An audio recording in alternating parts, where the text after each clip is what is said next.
Hello everyone, my name is Bryan Dean. It's a pleasure to be here from Coastal College. I want to thank my professor and mentor, Christopher Sleeper, for all his guidance in this process. And also thank UC Irvine for allowing me to be here today. The title of my research is A Dangerous Departure, the Loss of American Radicalism. And I essentially began with 3 questions for my research. The first question was a genuine interest of mine, and that was in the European Enlightenment, and specifically European Enlightenment radicals. And I was really attracted to these individuals because I noticed that they had expanded so many liberties and human rights in their time era, but also they had impacted the American Republic. And that was interesting to me. And I wanted to know exactly how this happened, which led me to my second question. Exactly how did these radicals impact our formation of the American Republic? And so I wanted to dive a little bit deeper into that. And then my third question, which is one of the most important and evolutionary questions, is then do we need radicalism in the 21st century? Because we start to see it reach its fullness in the 20th. But I wanted to know if it's still relevant today. It seems that our political system is having many issues today. It's having fracturing of its most crucial components. The two-party political system is unwilling to compromise with one another. And I thought that this was an issue that radicalism might have remedy for.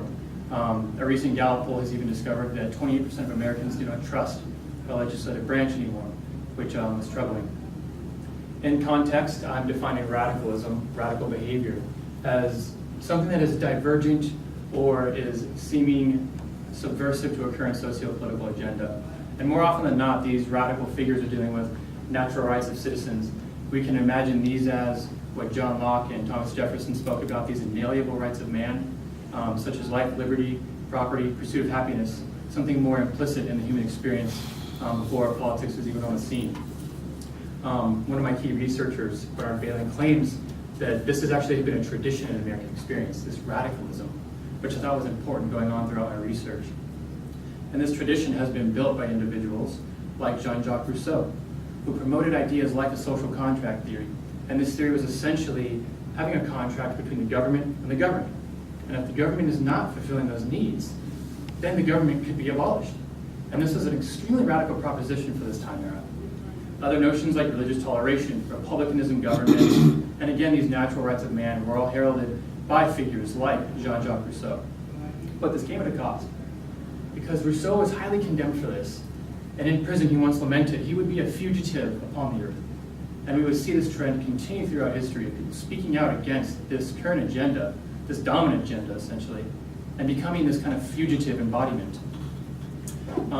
But this kind of thought that Rousseau was promoting is what Bernard Bailyn is claiming actually laid the basis for American democracy. So this kind of thought was essentially creating this new revolutionary idea in America. And we see this coming over as a transmission of ideas from Europe and the mainlands, this kind of fresh knowledge blending with other social strains in this American experiment. Things like Thomas Paine's Common Sense, his document sold over 500,000 copies in 1776. Essentially, 1 out of every 5 colonists had this pamphlet.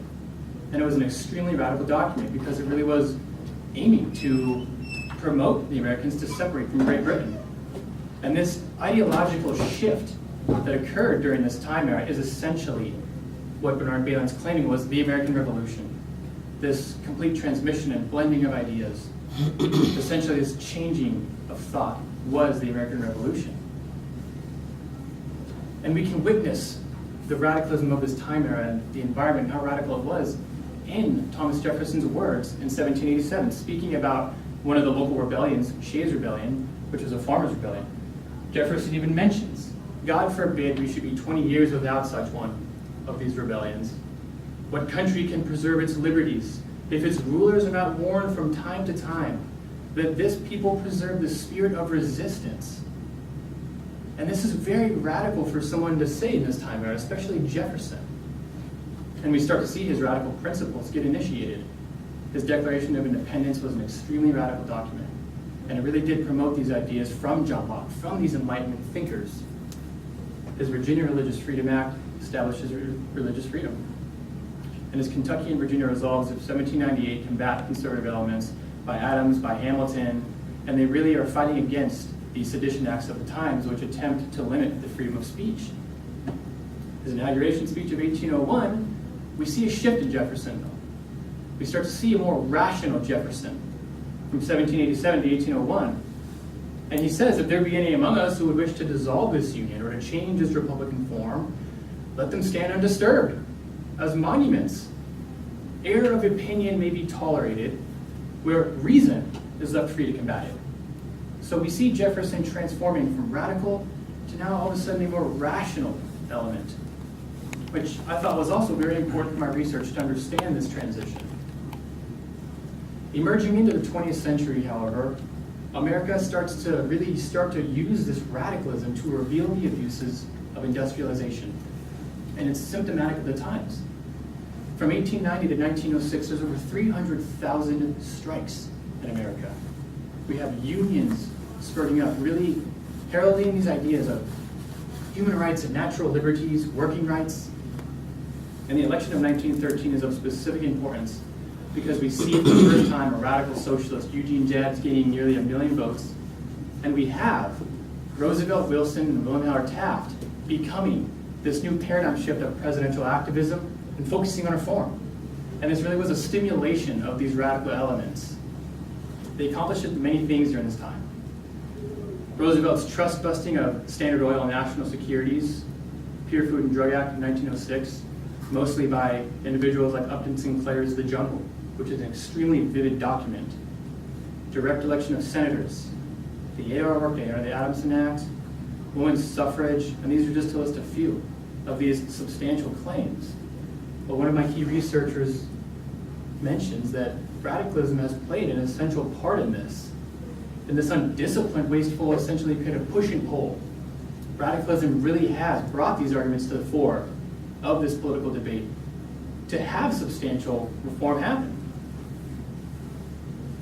And then emerging further into the 20th century, we start to see this kind of dilution of radicalism in the 20s and the 50s and throughout the Cold War era.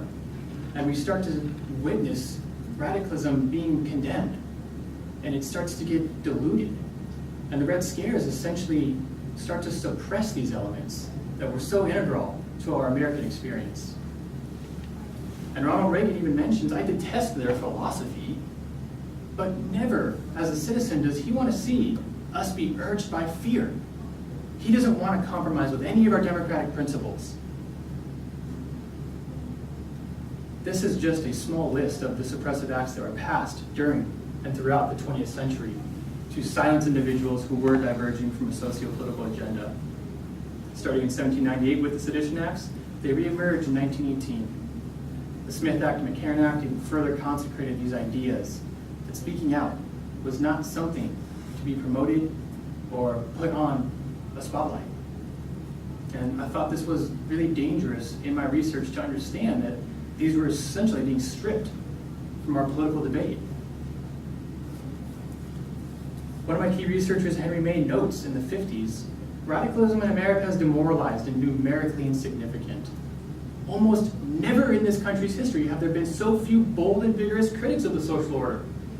And he's saying this in the 50s, witnessing this kind of suppression and dilution. So I came to the question once again, do we need radicalism in the 21st century? I believe we do, because it has promoted this expansion of natural rights. We've witnessed that throughout historiography. It has allowed political involvement in numerous segments of society. And it really has allowed for this constant experimentation that our Constitution advocates and that our country was built on. But that wasn't the only thing I realized about my research, that we just need radicalism. It's that we need a resuscitation of both radical and conservative ideologies. We don't just need one. But by stripping our environment of either or, you're dismantling essentially the machine that we were creating in this experiment. As Gordon Wood says, the Constitution was a conservative document. It was the polar opposite of the radical Articles of Confederation, which led me to believe that even though it was contrived in such a radical environment, Jefferson's rationalism was justified. And there will be detractors to this thought. Some will say the Constitution is not a living and breathing document. It should be fundamentally described as it was meant. But I propose another radical proposition, that we should recognize our Constitution now, in 2016. It is living and breathing, because as this picture illustrates, it was no perfect document. It was debated. and it was amended and contested over, and it was alive during this time. And so coming into this new 21st century, we should understand that we can make it alive for everyone, for it to work now. And if we allow reason and empiricism, these elements of the Enlightenment, to govern radicalism and realism, then we allow that experience to fully be able to operate.